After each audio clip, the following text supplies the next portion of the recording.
El cielo sobre la selva amazónica peruana en la víspera de Navidad de 1971 no era un lugar para los mortales.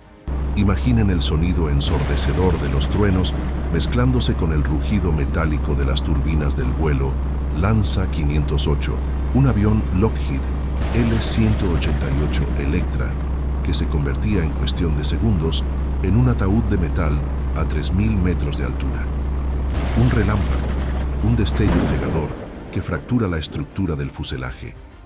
Y luego, el horror absoluto. El silencio. No es el silencio de la paz. Es el vacío de la caída libre hacia un abismo verde e impenetrable.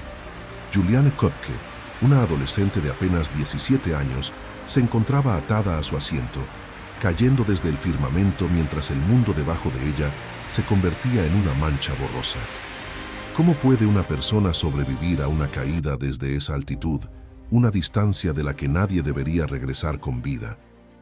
Esta no es solo la historia de un accidente aéreo trágico, es la crónica de un milagro biológico y una lucha de supervivencia que nos obliga a cuestionar qué es lo que realmente nos mantiene vivos cuando todo parece destinado a terminar. El avión se desintegró en el aire, esparciendo restos por la espesura de Pucallpa. Juliane, todavía sujeta a su asiento, giró como una semilla de arce. Un detalle crítico que, según los expertos, pudo haber reducido su velocidad terminal lo suficiente como para que el impacto contra el dosel arbóreo de la selva no fuera instantáneamente mortal. Cuando despertó, el mundo era un escenario de pesadilla. La lluvia caía con una intensidad implacable, pero ella no podía moverse. Estaba atrapada debajo de los asientos, con una fractura profunda en la clavícula, un corte sangrante en el brazo y una herida en la pantorrilla que pronto se convertiría en un imán para la fauna local. A su alrededor, el silencio de la selva era sepulcral, interrumpido apenas por el goteo de la vegetación y el llamado de criaturas que, en ese momento, eran sus únicos testigos. La joven Köpke, hija de dos zoólogos, no era una desconocida para ese entorno. Gracias a las lecciones de sus padres, sabía que en la selva el pánico es un depredador más letal que cualquier jaguar. Pasaron las horas y luego los días. El dolor de las lesiones era un recordatorio constante de su realidad física. Se encontraba sola en una de las zonas más inhóspitas y remotas del planeta. Sin embargo, su mente comenzó a funcionar como un mecanismo de defensa. Recordó los consejos de su padre. Sigue el curso del agua. Un pequeño arroyo cercano se convirtió en su única brújula. La ciencia de la supervivencia nos dice que, ante un trauma severo, el cuerpo entra en estados alterados de conciencia. Pero Juliane, a pesar de sus heridas y la deshidratación, mantuvo un enfoque frío y calculador. Caminó entre la maleza húmeda, sintiendo la textura del lodo bajo sus pies descalzos y el peso del aire cargado de humedad en sus pulmones. Cada paso era una victoria sobre la necrosis y la fatiga. Las heridas en su cuerpo comenzaron a sufrir las consecuencias de la exposición tropical. Las moscas empezaron a depositar sus larvas en la carne abierta de su brazo. Imaginen la desesperación de sentir movimiento bajo la piel. Juliane combatió esa invasión biológica con un recurso encontrado entre los restos del avión. Vertió gasolina sobre la herida para expulsar a los parásitos. Fue un acto de crueldad necesaria, un procedimiento que, en manos de una persona sin conocimientos básicos de primeros auxilios, podría haber empeorado la situación. Pero en aquel contexto de aislamiento total, resultó ser la única barrera posible contra una infección sistémica inevitable. El conocimiento, incluso fragmentario, fue tan vital como el agua. El tercer día, el quinto día, el séptimo día. La resistencia biológica de Juliane comenzó a alcanzar sus límites metabólicos.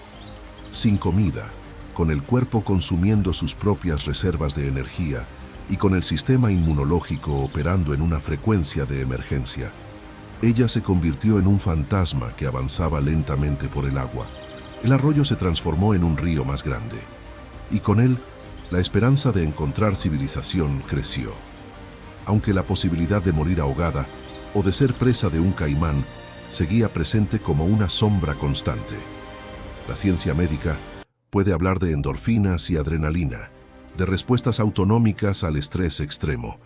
Pero el registro clínico del caso de Julián revela algo más difícil de categorizar. Una lucidez sostenida frente a un entorno que invitaba a la rendición total. Su intuición, entrenada por años de observación de la naturaleza, le permitió identificar los peligros antes de que se concretaran. Veía el río como un aliado, no como una amenaza. Leía el bosque como un mapa, no como un laberinto. Esa capacidad de convertir el conocimiento acumulado en decisiones de vida o muerte es, para los especialistas en supervivencia, uno de los factores determinantes de su historia. Finalmente, su resistencia encontró su recompensa. Julián encontró un cobertizo, una construcción humana tosca que para ella debió parecer un palacio. Había combustible y un bote amarrado. No había nadie, pero era un lugar donde esperar. Fue allí donde los trabajadores forestales la encontraron días después. La imagen de esa joven, con el cabello enredado, la ropa hecha jirones y la piel marcada por la selva, fue un choque para quienes creían que el vuelo 508 no había dejado sobrevivientes. La llevaron de regreso a la civilización, pero el peso de lo vivido estaba lejos de disiparse. A nivel fisiológico, el cuerpo humano es una máquina de eficiencia asombrosa en condiciones extremas. A nivel psicológico, el caso de Julián Köpke se convirtió en un estudio perpetuo sobre lo que ocurre cuando la mente decide no ceder. La medicina ha analizado su historia desde múltiples ángulos: la física de la caída, el impacto del dosel como amortiguador, la gestión de heridas en entornos tropicales y la psicología de la resiliencia en el aislamiento absoluto.